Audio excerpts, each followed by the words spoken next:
Hi hello నమస్తే welcome to cube TV. నేను మీ anchor Charmi. ఈరోజు మనతో పాటు ప్రస్తుతం సీనియర్ కార్డియాలజిస్ట్ డాక్టర్ మువ్వా శ్రీనివాస్ సార్ అయితే ఉన్నారు. బీడీ తాగడము, smoking is injurious to health అనేది మనం ఎన్నో సినిమాలలో చూస్తూ ఉంటాం. మనకి ఆఖరికి ఆ ప్యాకెట్ పైన కూడా రాసింది ఉంటుంది. కానీ రీసెంట్గా మహేష్ బాబు గారు ఒక ఇంటర్వ్యూలో తాను గుంటూరు కారం సినిమాలో ఆయుర్వేదిక్ బీడీలు వాడాను, ఆయుర్వేదిక్కి సంబంధించిన ఆర్గానిక్కి వాడాను అన్నట్టుగా ఒక ఇంటర్వ్యూలో చెప్పడం జరిగింది. అసలు వీటి వల్ల ఎలాంటి హెల్త్ బెనిఫిట్స్ ఉంటాయి, అసలు నిజంగా హెల్త్ బెనిఫిట్స్ ఉంటాయా లేదా అని సార్తో మాట్లాడదాం. నమస్తే సార్. నమస్కారం. సార్, అసలు smoking is injurious to health అంటాము. మరి ఈ ఆయుర్వేదిక్ బీడీలు ఏంటి? అసలు మహేష్ బాబు గారు కూడా ఒక సినిమాలో అది వాడాను అని చెప్పేసి అన్నారు. దాని గురించి కొంచెం డిస్క్రైబ్ చేయండి సార్. సో అతని స్టేట్మెంట్ మనం చూసినట్లయితే ఆ సీన్కి బీడీ ఫస్ట్ బీడీ స్మోక్ చేయాలి. సో అతను నార్మల్ బీడీ తాగితే అతనికి తలనొప్పి వచ్చిందని చెప్పేసి డైరెక్టర్ కంప్లైంట్ చేస్తే వాళ్ళు ఆర్గానిక్ బీడీ అని కొత్తది తీసుకొచ్చారు, దాంతో యాక్ట్ చేస్తానని చెప్పాడు. మనం చదివితే బీడీలో ఒక స్పెషల్ లీఫ్ ఉంటుంది, సిగరెట్కి ఎలాగైతే పైన పేపర్ ఉంటుందో దాన్ని కెండు లీవ్స్ అంటారు ఇంగ్లీష్లో, తెలుగులో ఏదో పేరు నాకు సరిగా గుర్తులేదు. దాంట్లో టొబాకో ప్యాక్ చేస్తారు నార్మల్ బీడీ అయితే. అదే టొబాకో తీసేసి వీళ్ళు ఇతను మహేష్ బాబు చెప్పింది ఏంటంటే లవంగం లీవ్స్తో చేసినది అని చెప్తున్నాడు. ఇప్పుడు ఆర్గానిక్ బీడీ అని మీరు అమెజాన్లో చూసినా, ఇంటర్నెట్లో చూసినా, ఇంకా రకరకాల ఆయుర్వేదిక్ బీడీ అని దానిలో రకరకాల అంటే ఆయుర్వేద ప్రోడక్ట్లు ఏవైతే వాడతారో ఈ తులసి, తర్వాత గ్రీన్ టీ, ఇట్లాంటి రకరకాల లోపలేసి దాంట్లో అదే లీఫ్లో ఆయుర్వేదిక్ బీడీ అని తీస్తున్నారు, అదే పేపర్ చుట్టి సిగరెట్ అని ఇస్తున్నారు. అంటే వీళ్ళు చెప్పేది ఏంటంటే మామూలు సిగరెట్లో ఉన్నటువంటి టొబాకో ఉండదు కాబట్టి మా బీడీ తాగడం హెల్తియర్ అని చెప్పేసి that's what they want to promote that ఇది. సో అసలు టొబాకో ఉండదు కాబట్టి ఇప్పుడు దాని ఇండికేషన్ వాళ్ళు చెప్పేది ఏంటంటే బేసికలీ సో ఎవరైతే ఆల్రెడీ బీడీలు సిగరెట్లకి బాగా ఆ అలవాటు మానుకుందాం అనుకుంటున్నారో వాళ్ళకి ట్రాన్సాక్షన్ టైప్లో ఇది తాగొచ్చు మీరు, ఇది సేఫ్ హెల్తీ బీడీ అని కూడా చెప్పడం జరుగుతుంది. సో అట్లా that they want to promote and market that. Sir, nicotine free and అలాగే ఆయుర్వేదిక్ పరంగా ఆర్గానిక్ స్మోక్స్ అని చెప్పేసి కొన్ని బ్రాండ్స్ కూడా ప్రమోట్ చేస్తూ ఉంటాయి. అంటే మేము తులసి ఆకులని కలుపుతున్నాము, పుదీనా ఆకులని కలుపుతున్నాము అని చెప్పేసి. ఓవరాల్గా ఒక ఆబ్వియస్లీ అది బీడీ లేదా ఒక సిగరెటే కదా సార్, మళ్ళీ ఆ పొగ లంగ్స్లోకి వెళ్తుంది కదా, మరి అలా ఏం ప్రాబ్లమ్స్ రావంటారా? ఇప్పుడు ఆయుర్వేదిక్ అని పేరు పెట్టిన అన్నీ మనకేదో మంచి చేస్తాయి అని అనుకోవడం అది అమాయకత్వం అవుతుంది. సో ఆయుర్వేదిక్ బీడీ తాగితే మామూలు బీడీ కంటే మంచిది కాబట్టి అందరూ ఆయుర్వేదిక్ బీడీలు తాగడం అని వాళ్ళు చెప్పదలుచుకుంటే మాత్రం అది అమాయకులకి చెప్పేటటువంటి మాట వినేవాళ్ళు అలాంటి వాళ్ళే బేసికలీ. ఇప్పుడు నికోటిన్ అనేది సిగరెట్ పొగ మార్చి నేను కొత్త పొగ పెడతానంటున్నాడు. అసలు పొగ పెట్టడం ఎందుకు? ఒకటి. రెండోది, సిగరెట్లో మనకి హాని చేసేవి, ఇప్పుడు సిగరెట్ వల్ల హార్ట్ అటాక్స్ వస్తాయి, క్యాన్సర్లు వస్తాయి.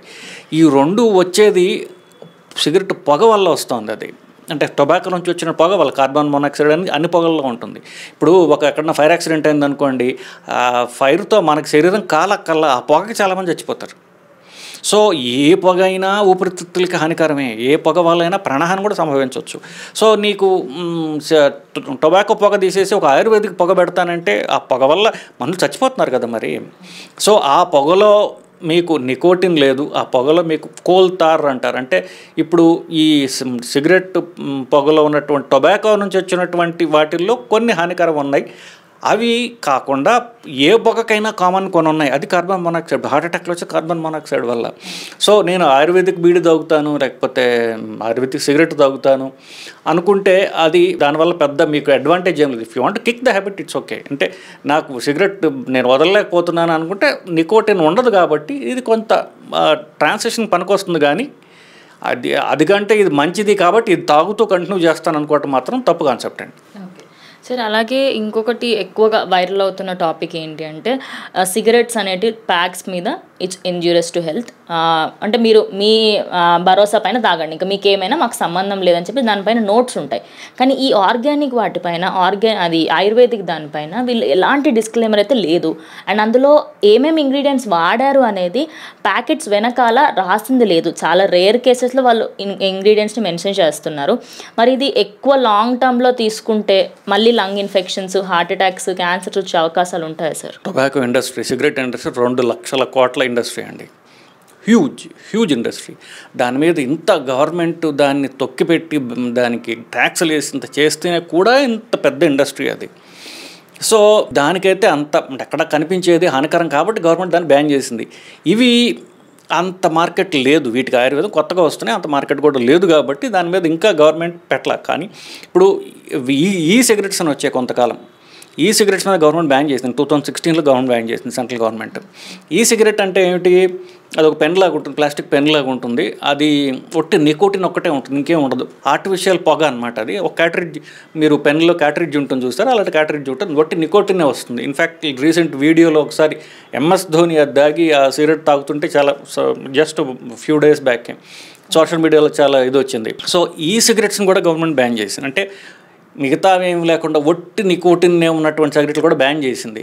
ఇది త్వరలో వీటి మీద కూడా వస్తుంది. ఒకటి రెండవది, ఇప్పుడు మీరు పొగ గురించి మాట్లాడారు కాబట్టి, ఇప్పుడు ఆస్తమా ఉన్న వాళ్ళకి, చిన్నపిల్లలకి, తర్వాత ఊపిరితిత్తుల్లో ఈ air passages, main air passages, కొంతమందికి ఆస్తమా ఉంటుంది. వీళ్ళందరికీ కూడా ఏ పొగ అయినా సరే హానికరమే వాళ్ళకి. దీపావళికి వచ్చినటువంటి పాపకు కూడా హానికరమే. దుమ్ముతో ఎంతమంది తుమ్ముతారు. సో ఇట్లాంటి వాటికి ఊపిరితిత్తుల్లో ఉన్నటువంటి లైనింగ్ ఏ పొగ వల్ల అయినా సరే అది ఎలర్జీ రావచ్చు, దానివల్ల ప్రాబ్లమ్స్, క్రానిక్ బ్రాంకైటిస్ అంటారు.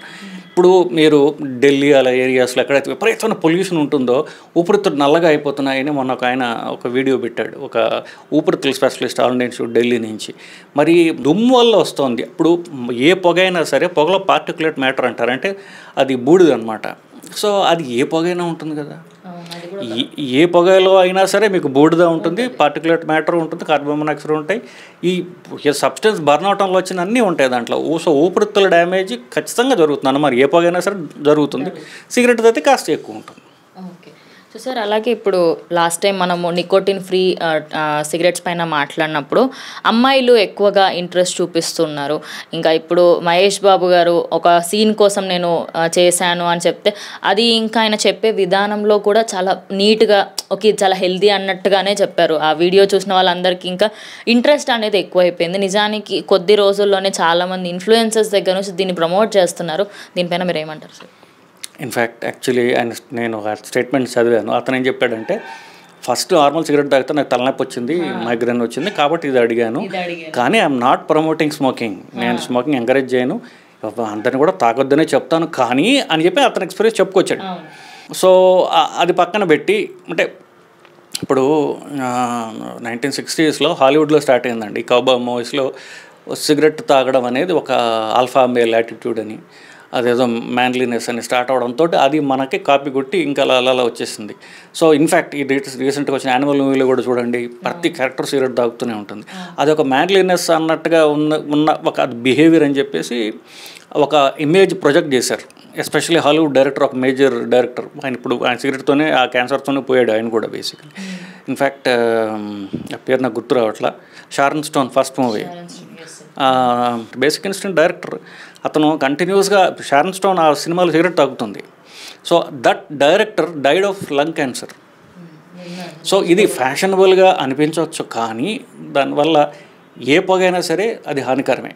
Course Mahesh Babu was very responsible ఆ స్టేట్మెంట్ ప్రకారం చూసుకుంటే. కానీ సినిమాల్లో వాళ్ళు ఎంత చెప్పినా సెలబ్రిటీస్, ఒక సినిమా వాళ్ళని సెలబ్రిటీస్ కింద చూస్తారు కదా మన వాళ్ళందరూ కూడా, అలాంటి వాళ్ళు సిగరెట్ తాగడం ఇట్లాంటివన్నీ వాళ్ళు తాగుతారని కాదు కానీ చూపించినట్లయితే, ఆన్ స్క్రీన్ చూపించినట్లయితే people can get influenced. Sir, overall ఫైనల్గా మనం చూసుకుంటే చాలామందికి సిగరెట్ అలవాటు ఉంటుంది. అంటే ఇది ఒక ఆల్టర్నేటివ్గా తీసుకోవడానికి పనికొస్తుంది అంటారా, లేకపోతే ఓవరాల్గా మీరు మొత్తానికి మానేస్తేనే బెటరు, మెల్లమెల్లిగా దాన్ని డౌన్ చేస్తేనే బెటర్ అంటారా? సిగరెట్ బాగా అలవాటు ఉన్నవాళ్ళు ఫస్ట్ సడన్గా మానకూడదండి, అది మెల్లగా టేపర్ చేసుకుని రావాలి. కొంతమంది సడన్గా ఆపేస్తున్నారంటారు కానీ డిపెండ్స్. ఎక్కువ మందికి మనం సడన్గా ఆపద్దు అనే చెప్తామండి, ఎందుకంటే రిబౌండ్ జబ్బులు కొన్ని వస్తాయి బేసికలీ. ఇప్పుడు దాని నికోటిన్ రిప్లేస్మెంట్ థెరపీ అంటారంటే, నికోటిన్ సిగరెట్లో ఉన్నటువంటి ఆ సబ్స్టెన్స్ వల్ల మీకు అది ఆ డిపెండెన్స్ వస్తుంది, ఫస్ట్ అడిక్షన్ వస్తుంది. తర్వాత అది మార్చే పద్ధతులు 4 ఉంటాయి. ఒకటి, ఫస్ట్ నికోటిన్ చూయింగ్ గమ్ అంటారు, బబుల్ గమ్ లాగా ఉంటుంది. మీకు సిగరెట్ తాగాల్సినప్పుడు ఆ బబుల్ గమ్ తిన్నట్లయితే సిగరెట్ తాగినటువంటి నికోటిన్ వల్ల ఎఫెక్ట్ వస్తుంది. రెండవది నికోటిన్ ప్యాచెస్ అంటారు, ఎంత స్టిక్కర్ లాగా ఉంటుంది అది, అది చర్మానికి ఎక్కడో ఒక చోట అంటించుకున్నట్లయితే కంటిన్యూస్గా నికోటిన్ వస్తుంటుంది. అంటే ఇంకా నెక్స్ట్ స్టేజ్ అది. అప్పుడప్పుడు కాకుండా ఒక్కొక్కసారి ఎప్పుడు అవసరం ఉంటే అప్పుడు చేసుకునే బబుల్ గమ్ కంటిన్యూస్గా మనకి నికోటిన్ అలవాటు ఉందనుకోండి, అప్పుడు నికోటిన్ ప్యాచ్ పెడతాం. ప్యాచ్ పెడితే కంటిన్యూస్ దానిలోంచి వస్తూ ఉంటుంది. అది రకరకాల స్ట్రెంగ్త్ 2 mg 4 mg 6 mg అట్లా ఉంటాయి. తర్వాత ఈ సిగరెట్స్ ఇందాక మనం అనుకున్నవి. ఈ సిగరెట్స్ అంటే ఏమిటి, అది నికోటిన్ తప్ప మిగతా ఏమీ ఉండవు కాబట్టి అది బెటర్ అని. 4వది ఈ ఆయుర్వేదిక్ కొత్తగా వచ్చాయి, ఆయుర్వేదిక్ బీడీలని, ఆయుర్వేదిక్ సిగరెట్స్ అని ఇవన్నీ.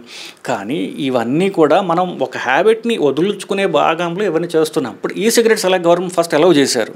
అలౌ చేస్తే ఏమైంది, అది చూడండి కొత్త 2000 జనరేషన్ అంటారు, జనరేషన్ జడ్ అన్నట్టు. వాళ్ళేంటి ఇట్స్ కూల్ అంటాడు. సో సిగరెట్ తాగకుండా ఒట్టి సిగరెట్ తాగటమే అది ఫ్యాషనబుల్గా తయారైంది కాబట్టి they are force to man that. So ఇప్పుడు నేను సిగరెట్ తాగను, ఆయుర్వేదిక్ బీడి తాగుతాను, ఆయుర్వేదిక్ సిగరెట్ తాగుతాను, లేకపోతే నేను ఈ సిగరెట్ తాగుతాను. ఇట్లాంటి ఫ్యాషనబుల్గా వస్తున్నాయంటే ఇప్పుడు మనుషులకి ఎప్పుడు కూడా ఏదో ఒక కొత్తది చేస్తే అది ఫ్యాషన్ అని ఫీల్ అయ్యే అవకాశం ఉంది కాబట్టి దీన్ని కూడా వాళ్ళు వద్దు అని చెప్తున్నారు. కాబట్టి ఇవన్నీ ఫ్యాషన్గా కనిపించినా హానికరమయ్యాయి. కాబట్టి మీరు ఆఫ్ కోర్స్ ఇందాక అనుకున్నట్టుగా దీనికంటే బెటర్ ఆల్టర్నేటివ్స్ ఉన్నాయి. నికోటిన్ చూయింగ్ గమ్స్ ఉన్నాయి, నికోటిన్ ప్యాచెస్ ఉన్నాయి. అలాగా మీరు మెల్లమెల్లగా తగ్గించుకొని రావడం ఇంకా సైంటిఫిక్ అండ్ బెటర్ పద్ధతి అనేది నా అభిప్రాయం. సో సార్ ఇంకొకటి అంటే చాలామంది ఏమనుకుంటారంటే నేను ఇప్పుడు సిగరెట్ తాగితే ఎప్పుడో నాకు ప్రాబ్లం వస్తుంది కదా, నేను ఎందుకు మానేయడము అని అంటూ ఉంటారు. అండ్ అట్లనే చాలామందికి ఏంటంటే ఇన్స్టాంట్గా ఎఫెక్ట్ కనిపిస్తే తప్పించి అరే దీనివల్ల ప్రాబ్లం వస్తుందని తెలియదు. అంటే సిగరెట్స్ వల్ల ఇన్స్టాంట్గా మనం చూసే డిఫరెన్స్ ఏంటి సార్? సో ఇవన్నీ ఏంటంటే ఆ సిగరెట్ మీద డిపెండెన్స్ ఉండి వదలలేకపోతున్నారు. మనం ఎన్నేం చెప్పొచ్చు కానీ వాళ్ళ కష్టాలు వాళ్ళకే తెలుస్తాయి. సడన్గా అలవాటుగా వదలడం అని చాలా సిగరెట్ హ్యాబిట్ మానడం అది చాలా కష్టతరమైంది. కానీ ఆపి తీరాలి. ఎందువల్ల ఇప్పుడు మీరు అన్నారు, నేను 18 ఏళ్ల కుర్రాడికి సిగరెట్ వల్ల హార్ట్ అటాక్ రావడం చూశానండి. 18 years. ఒకసారి రాత్రి సండే నైట్ 10ంటికి పిలిచారు. సో హార్ట్ అటాక్ వచ్చింది రమ్మని. పెళ్లి కొడుక్కి పెళ్లి బట్టలతో వచ్చాడు, హార్ట్ అటాక్ వచ్చి. పెళ్లి కూతురు పక్కన పెళ్లి డ్రెస్తో బాసికం కట్టుకుని ఉన్నది. సో ఇప్పుడు అక్యూట్ ఎఫెక్ట్స్ ఏంటి, క్యాన్సర్ రావడానికి టైం పట్టచ్చు, హార్ట్ అటాక్ రావడానికి టైం పట్టదు. సో హార్ట్ అటాక్ రావడానికి ఎప్పుడైనా రావచ్చు, ఇన్స్టంటేనియస్గా రావచ్చు, వస్తే ప్రాణం మిగలకపోవచ్చు. మీరు ఆ తర్వాత ఎప్పుడో వెయిట్ చేద్దాం అంటే ఈ లోపు ప్రాణం పోయే అవకాశం ఉంటుంది. ప్లస్ ఇది యంగ్ పీపుల్లో వస్తుంది. హార్ట్ అటాక్ వచ్చి బతికినా వీక్ అయిపోయిన గుండెతో ఇంకో 30 ఏళ్ళు మీరు బతకాలి. సో ఇంత కష్టపడటం ఎందుకు? సిగరెట్ తాగడం అంటే ఫ్యాషనబుల్ కూల్ అనుకునే వాళ్ళకి ఇది చెప్తాను నేను. హార్ట్ అటాక్ వస్తే జీవితాంతం రిగ్రెట్ చేయాలి. ఏదో ఒక ఫ్యాషనబుల్ అనో లేకపోతే మీ ఫ్రెండ్స్ దానివల్ల మీరు మొదలుపెట్టి అది ఏదో ఎమోషన్లో అలా తీసుకున్న డెసిషన్ వల్ల జీవితాంతం రిగ్రెట్ కాకుండా ఉండాలి. కాబట్టి సిగరెట్ అనేది ఆపేయడం అనేది చాలా చాలా చాలా ముఖ్యమండి. Thank you sir, thank you so much. Thanks a lot. So చూసారు కదా, ఓవరాల్గా మనకి ఆయుర్వేదిక్ అయినా ఎలాంటి సిగరెట్స్ అయినా ఎలాంటి బీడీలైనా ఖచ్చితంగా మన బాడీని అయితే ఎఫెక్ట్ చేస్తాయి. మన స్కిన్ దగ్గర నుంచి హార్ట్ ప్రాబ్లం వరకు ప్రతి ఒక్క ప్రాబ్లమ్ని అయితే మనం ఫేస్ చేయాల్సి వస్తుంది. కార్డియాలజిస్ట్లో చెప్పేది ఏంటంటే ఖచ్చితంగా ఇప్పుడు కాకపోయినా మీకు చాలామంది ఏంటంటే ఇన్స్టెంట్ రిజల్ట్స్ వస్తే తప్పించి అరే నాకు ఇంకేం అవ్వట్లేదు కదా అని చాలామంది లైట్గా ఉంటారు. సో యంగెస్ట్ జనరేషన్ ఏదైనా బీడీఏ ఏదైనా పొగనే ఖచ్చితంగా అది లోపలికి వెళ్తుంది. చాలామంది ప్రమోట్ చేస్తూ ఉంటారు. ఇన్ కేస్ మీరు మానలేకపోతుంటే దానికి ఆల్టర్నేటివ్గా ఇది తీసుకొని మెల్లిమెల్లిగా దాన్ని కూడా తగ్గించి మొత్తంకే మానేస్తే బెటర్. సో దానివల్ల మన ఆరోగ్యం బాగుంటుంది, మనం బాగుంటే మన ఫ్యామిలీ అంతా బాగుంటుంది. సో ఇది వాళ్ళటి వీడియో. ఇంకో వీడియోతో మళ్ళీ కలుస్తాం. అంతవరకు చూస్తుండండి క్యూబ్ టీవీ. పదాలు తెలియని పెదవులకు అమృత వాక్యం అమ్మ. సంతానలేమి సమస్యతో బాధపడుతున్న ప్రతి స్త్రీమూర్తి బాధను మేము అర్థం చేసుకోగలం. ఫెటినైన్ వరల్డ్ బెస్ట్ ఎంబ్రియాలజీ ల్యాబ్ మరియు జిల్ట్రిక్స్ అలారం సిస్టాన్ని మొట్టమొదటిసారిగా ఏపీ మరియు తెలంగాణలో ఈ నెల 9న ప్రముఖ సినీ నటి స్నేహ, స్పెయిన్ దేశానికి చెందిన international senior embryologist Javier Herrera గారు ప్రారంభించారు. ఈ శుభతరుణంలో రక్త పరీక్షలు, AMH test, RBS, సెమిన్ analysis, ultrasound scan, follicle scan ఈ నెల 31 వరకు ఉచితంగా అందిస్తుంది. 49 49 అంటే సంతానం, 49 అంటే సంతోషం.